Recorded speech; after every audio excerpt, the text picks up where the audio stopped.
¿Esto se pudo confirmar? Bueno, todavía no está el resultado final. Probablemente en la tarde de hoy o en la mañana de mañana estará pronto.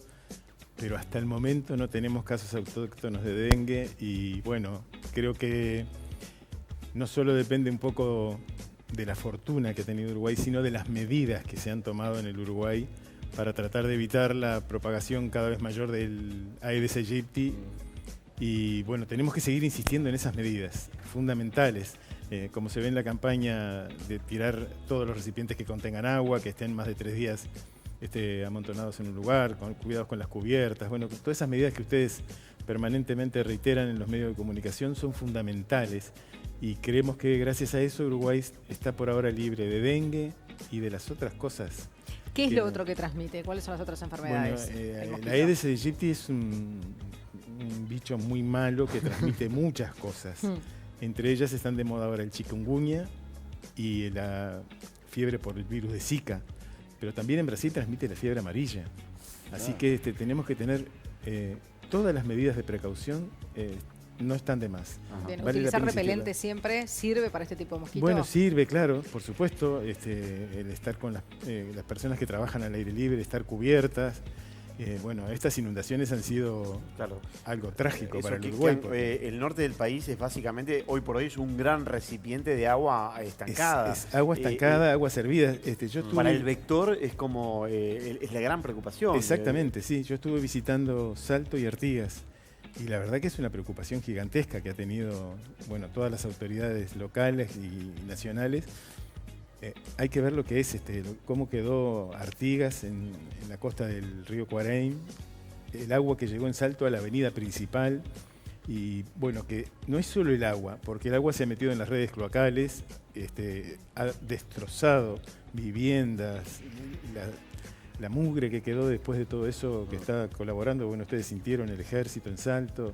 Todos esos son factores fundamentales para la propagación, para que aumente la cantidad de larvas y de Aedes aegypti, por supuesto. Claro. ¿Cuáles son los síntomas y está activado el protocolo en el caso de esta paciente? ¿Cuál es el protocolo? El protocolo es, primero, aislar a la paciente, fundamentalmente en lo que refiere que ella no vaya a ser picada por mosquitos para transmitírselo a otras personas. Por lo cual en las habitaciones hospitalarias tiene que haber mosquiteros en las ventanas y a veces se aconseja que haya un mosquitero alrededor de la persona. O sea que el primer elemento es el aislamiento. El equipo médico tiene que detectar si son casos sospechosos y los casos sospechosos se definen por una fiebre muy alta de más de 7 días. Obviamente uno no va a esperar 7 días para la consulta, pero es un elemento que uno tiene que tener en cuenta para el diagnóstico. Dolores musculares importantes, lo que se llaman mialgias, dolores retrooculares importantes. Los pacientes, yo no tengo experiencia porque nunca he visto en dengue, pero de lo que han venido los colegas de Paraguay, de Argentina y de Brasil a contarnos es que detrás de los globos oculares hay un dolor importante, una pesadez importante, dolores articulares, malestar general. Y recordemos que de las 3, estas que estamos hablando, de chikungunya, de Zika y del dengue, el dengue es el más que puede ser más grave, que puede causar la muerte. En los años 2013 y 2014 hubo cientos de miles de casos en Brasil y Paraguay, fundamentalmente, que Brasil y Paraguay ocupan alrededor del 60-70% de los casos de dengue en América Latina y en ellos hay un número importante de personas fallecidas por el virus del dengue. O sea que no estamos hablando de una enfermedad banal, estamos hablando de una enfermedad que puede causar la muerte de las personas. Y esto no es para asustar a la gente, sino simplemente para que se sigan manteniendo las medidas de control y de tratar de eliminar el Aedes aegypti. Que son fundamentales. El uruguayo cumple con esas medidas porque nosotros hace años escuchamos campañas donde dicen lo del agua, ¿no? Lo de tener cuidado con las ruedas, si tenemos alguna llanta tirada, pero ¿el uruguayo cumple con eso o todavía cuesta que entre el mensaje? Yo creo que la respuesta es que el Uruguay sigue libre de dengue. Ahí está Yo creo que esa es una muy buena respuesta. Ustedes se acuerdan que cuando el cólera, toda América tuvo cólera. Y nosotros nos preguntamos, ¿los uruguayos cumpliremos con las medidas para evitar el cólera? Es el único país que estuvo libre de cólera. Yo creo que es muy importante, los uruguayos con sus actitudes y ustedes con la información y el equipo de salud estando atento a descubrir los primeros casos para... Entonces, ¿cree que no es casualidad que en el hemisferio Uruguay, Chile y Canadá sean los únicos países que no han tenido dengue? O sea, aquí hay una serie de medidas que ayudaron, digamos, a que estemos libres. Estoy totalmente convencido de eso. No lo puedo demostrar científicamente. Claro. Sí. Creo que Chile tiene una ventaja, la separación de la cordillera, que Y es el un frío, elemento muy importante, que es Claro. la cordillera También deshelada. La Ayuda. sequedad, claro. Claro, tal vez son los 3 países más fríos, ¿no? Chile, Uruguay y Canadá. Ahora que el calor o el cambio climático, etcétera, también dificulta la situación. Por eso esta situación Sí, hay zonas de se Brasil suma a las que- inundaciones que complica. Pero ¿cuál es la importancia de que no haya un caso autóctono? Bueno, la importancia es de que Uruguay está cumpliendo con las medidas adecuadas para evitar que el dengue ingrese a nuestro país. Quiere decir que estamos, el mosquito está. La importancia además de que no haya casos autóctonos es que ahí se empiezan a replicar los casos. Claro. Porque el mosquito pica a una persona que tiene dengue, porque, a ver, yo tengo dengue a partir Mientras de... lo incubás, claro. Mientras lo incubás, el mosquito te pica y lo pica a otra repite en persona, otro- lo claro. contagia. Por eso es que además son epidemias de dengue, porque rápidamente se van Se va replicando propagando. en otras personas. claro. Ahora, podemos decir que es muy difícil zafar por completo, no tener dengue. Es muy difícil, sobre todo por lo que todos ustedes comentaban, el problema del calor, la humedad, las aguas residuales. Pero yo sigo confiando en la capacidad que tenemos los uruguayos de cuidar nuestra salud y que lo hemos demostrado en reiteradas oportunidades. Así que seguimos apostando a esas medidas que son fundamentales. Seguir la rajotable. ¿Y como Y- profesional piensa que esta paciente puede tenerlo?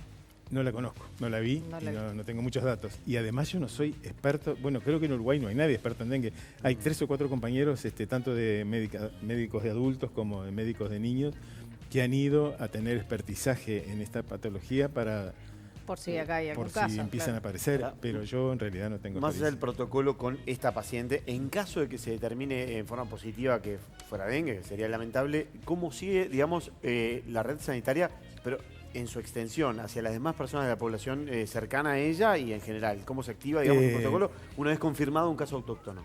Me gusta mucho su pregunta porque hay un protocolo establecido desde el año 2014 que está en el Ministerio de Salud.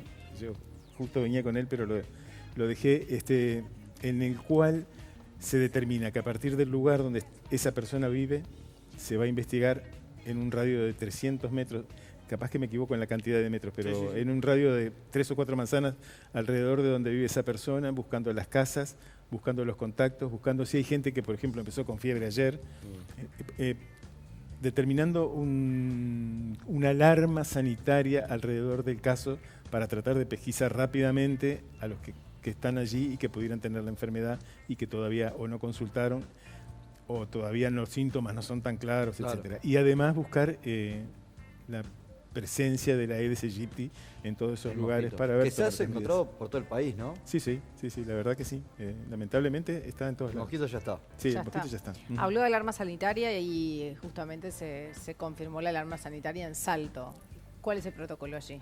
Bueno, la alarma sanitaria fundamentalmente es por la cantidad, y esto no es solo por dengue, No, claro. es por la cantidad de enfermedades que se pueden ver a raíz del proceso de las inundaciones y sobre todo después de las inundaciones. Yo les decía que lo que hemos visto, lo que han visto todos los compañeros y yo personalmente, es la invasión de las aguas cloacales en las aguas de la ciudad, porque el agua invadió la red cloacal y sacó todo para todos lados. afuera, exactamente. Y la basura y la suciedad que se amontonó, y eso, bueno, además los animales que pueden, siempre me aconsejan que yo me equivoco y digo picaduras de víbora, mordeduras de víboras, la presencia de arácnidos, etcétera.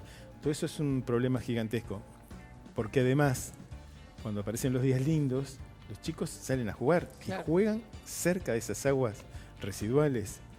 Y bueno, podemos tener problemas de enfermedades digestivas fundamentalmente a través de la contaminación fecal-oral. Podemos tener problemas cutáneos, en fin, podemos tener una cantidad de problemas que por ahora no se No están parecieran. presentando, pero que estamos muy alertas para, si se presentan, poder tomar medidas efectivas. Creo que otra medida efectiva que tiene Uruguay desde hace muchos años y que seguramente eso nos va a evitar una enfermedad, a pesar de que estamos recomendando, es la vacuna de hepatitis A. Ustedes saben que la hepatitis A se produce muchas veces como brotes después de estos accidentes como inundaciones, como las aguas residuales que están en contacto con la población. La hepatitis A prácticamente está desapareciendo del Uruguay desde que se implementó el sistema de vacunación. Esperemos que este brote, accidente con las inundaciones demuestre la efectividad de lo que tuvimos con la vacuna y que no haya brotes de hepatitis A. Bien, Kian, le consulto por la tos convulsa. En las últimas semanas fallecieron 2 lactantes. ¿Cuál es la situación? Ustedes hablaron desde el Ministerio que no es una alarma, pero llama la atención. Sí, en realidad lo que está pasando con la tos convulsa en todo el mundo es un fenómeno muy particular. Hace muchos años, creo que más de 40 años, se implementó lo que es aquella famosa vacuna, la triple bacteriana, que después se transformó en la pentavalente, que tenía la vacuna de tos convulsa. Con esa vacuna se vio que había un descenso brutal de los casos de tos convulsa, prácticamente dejó de ser un problema sanitario que antes lo era. Al correr de los años se empezó a ver que empezaban a aparecer casos en adolescentes y adultos jóvenes de tos convulsa y posteriormente casos en lactantes pequeñitos que todavía no tenían la defensa suficiente a través de las vacunas. ¿Qué pasó? Se supone que los adolescentes jóvenes y los adolescentes y los adultos jóvenes perdieron la inmunidad que les había dado la vacuna. Empezaron a tener contacto con la Bordetella pertussis, que es la bacteria que produce la tos convulsa, y se lo transmitían a los más pequeños que todavía no tenían la defensa de la vacuna. ¿Cuál fue la conducta en el mundo? Aconsejar la vacuna a los adolescentes. Se empezaron a vacunar y Uruguay incorporó la vacuna a los adolescentes de 12 años. Y en el mundo se está discutiendo en este momento, y desde hace varios años, si será conveniente empezar a vacunar a los adultos.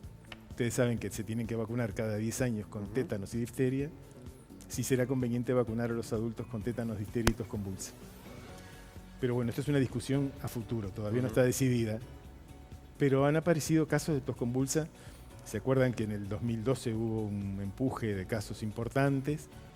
En el momento actual la situación epidemiológica está muy calma, no hay una gran cantidad de casos de tos convulsa, pero aparecieron estos 2 casos de 2 lactantes pequeños que fallecieron por la tos convulsa y hizo que la autoridad sanitaria, que el Ministerio de Salud saliera a poner nuevamente sobre la mesa la importancia de que las embarazadas se vacunen a partir de las 20 semanas, porque eso le transmite al recién nacido defensas, anticuerpos, para los primeros meses en que el recién nacido todavía no recibe la vacuna y hasta que desarrolla él sus propios anticuerpos. Y también recordar algo que es bastante difícil, es la vacuna de los adolescentes a los 12 años, que conviene que se vacunen.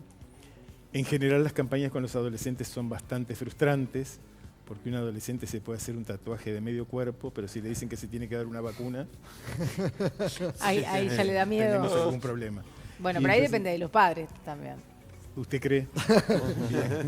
Esperá que Francesca sea adolescente y ahí Martín, tenés Si no una preguntan a hija en esa edad. Cuesta, pero después es responsable y entiende. Ahora, la población sigue los consejos, las embarazadas, porque es una recomendación, no una obligación, ¿no? Es una recomendación.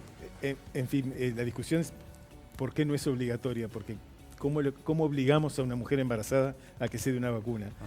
En los niños pasa porque trancamos la entrada a la escuela, bueno, se tiene que vacunar, Claro. pero la embarazada que puede tener alguna subjetividad con respecto a una, ¿qué le decimos? Bueno, le tenemos que sacar su niño y se lo damos a otra madre, Sí, no hay mecanismo. Lo que tenemos que transmitir es que está comprobado que la vacuna en la embarazada no produce daños, ni en la embarazada ni en el feto, que es el temor mayor Claro. que tiene una mujer cuando tiene algo tan precioso como su hijo dentro de su vientre. Pero sobre todo hay que hacer campañas con los médicos, con los ginecólogos, con las parteras, para que bajen ese mensaje, para claro. recomienden esa vacuna. Sí, porque la embarazada le va a hacer caso no a lo que nos vea a nosotros por televisión, sino a lo que le diga su ginecólogo. Claro, lo que tiene de bueno es que viéndolos a ustedes por televisión, puede preguntarle al Preguntar. ginecólogo y recordarlo. Claro. Pero el ginecólogo tiene que recordarlo sin que mire la televisión, eso me parece. Y sobre todo a los pediatras que estén atentos, porque la vacuna se recomienda a los 2 meses. Y muchas veces, bueno, está frío, no salgo, hace calor, no salgo, y lo vacuno a los 3. No es lo mismo, porque el desarrollo de los anticuerpos lleva tiempo. Entonces, cuanto más precozmente se vacunen a partir de que cumplen los 2 meses, mejor es para el desarrollo de defensas más precozmente. Claro, cumplir con el calendario de vacunas. Exactamente. Tal cual. Doctor Jorge Kian, muchísimas gracias. Un gusto estar con ustedes. Gracias. Siga muy bien, ¿eh? Momento de hacer una pausa en Desayunos Informales. Usted, mire que la desafié, ¿eh?